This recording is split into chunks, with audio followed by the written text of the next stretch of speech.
Hi, this is Kathy with the Steady Betty, and I had a few things I wanted to share with you today. And the first one here is I've been working on a block of the month by Carried Away Designs in Wool. And I picked this up 2 years ago in Houston, and it's taken me a while to get it finished, but I'm finally on my way. And so I wanted to share with you the wonderful, wonderful benefits that Steady Betty gives you when you're pressing any applique, whether it be wool, hand or machine, cotton, laser, it doesn't matter which one that you do, or any pressing actually. But anyway, I just want to share this with you while I'm finishing up this project. This is the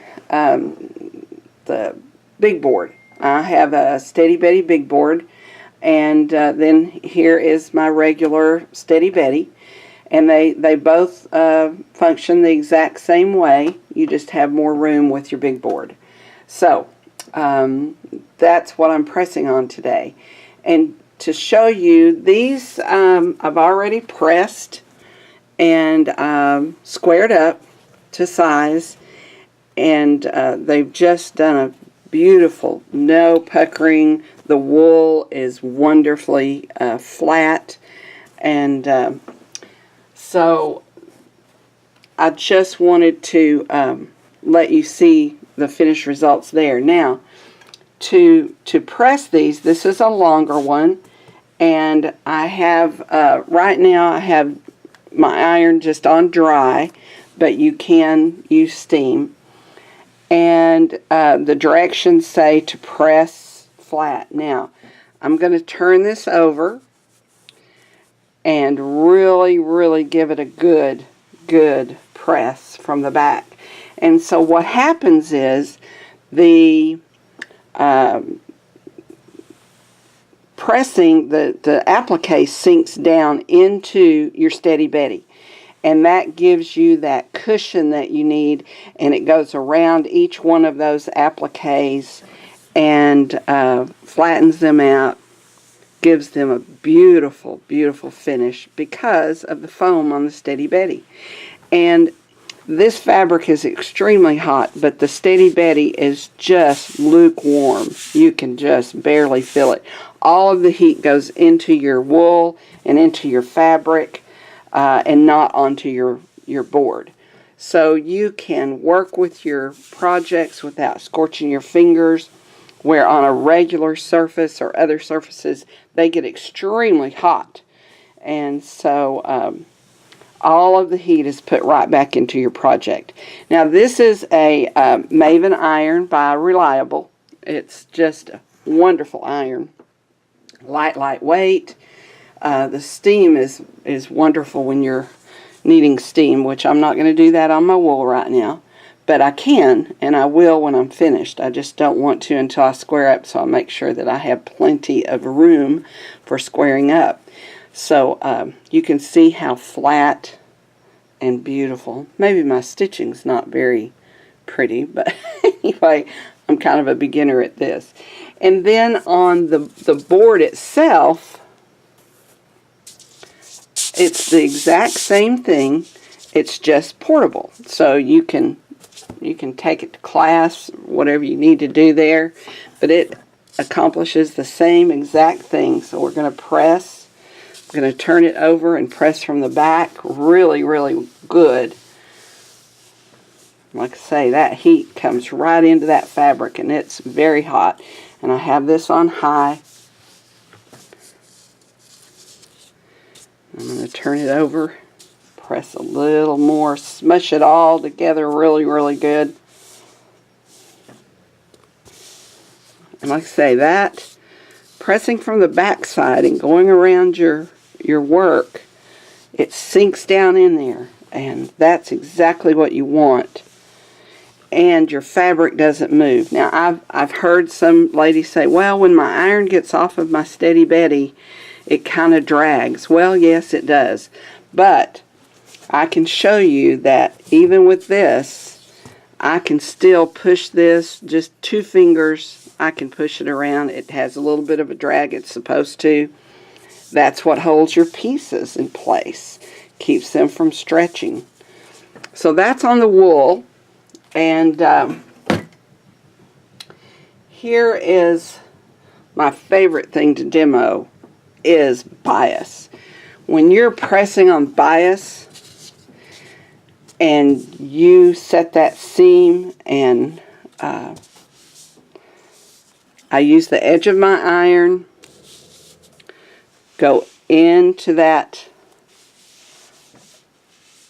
seam really good, and this board does not let your fabric move, and the heat stays in your fabric and not on the board. Like I say, this is very hot, this is just barely warm, and I will zoom in if I can figure out how to do this for you. And you can see that this stitching line is all the way, and you do not get that ridge right here when you press. Normally you can get a ridge here, and the Steady Betty keeps that from happening because it has that little bit of cushion and it grips it. So now your half square triangles and anything bias is square. So if you stitched it straight, that's the way it's going to press out beautifully. And the same thing, we'll press this square.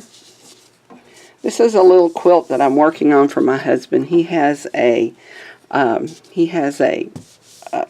1930 Model A car, and it's black with the apple green wheels that Henry Ford came out with.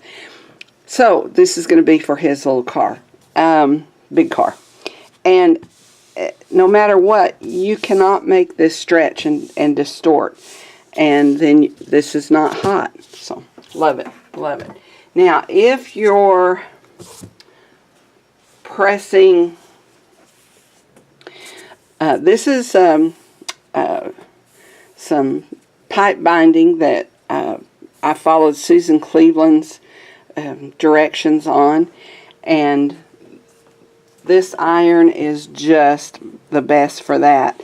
And the Steady Betty holds it so it doesn't move anywhere on you, and you can keep everything nice and straight. Whether you're doing that or something as intricate and small, this is some English paper piecing that I've done, and it presses out beautiful on the Steady Betty as well.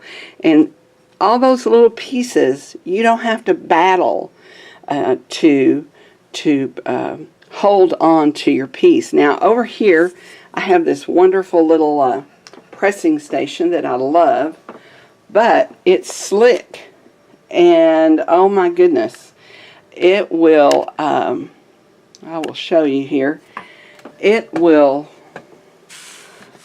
slide everywhere when you are trying to, let me get focused here, when you're trying to press that, it is sliding everywhere. It's very difficult to press something on that type of surface. So on the Steady Betty, it doesn't move, and it stays exactly where you want it. So as you press, you do not get any distortion whatsoever. And there we go. Sorry, I'm not a cameraman, am I? So that's a few things that I wanted you to know about, and there are a few other things that are great, helpful tools. I took this class with Pam Holland, and I'm getting ready to quilt it. And so I have it all stabilized around the edges, and I'm going to quilt it. And these are my Betty bands, and they will go on the palm of your hand, and they wrap around, and that will help me control this quilt when I'm free motion quilting. So that's wonderful. And then our Betty bridge, while I'm here, might as well show you that. It bridges over that gap of your machine where everything will slide over very nicely without catching. And this also has your seam guides as well. So those are a few things, and I hope that helps you some. And oh, another thing, this is kind of new. When you're doing machine embroidery, your Steady Betty is a great tool for hooping because it stays in place. This is our new Steady Betty that is called a Featherlight.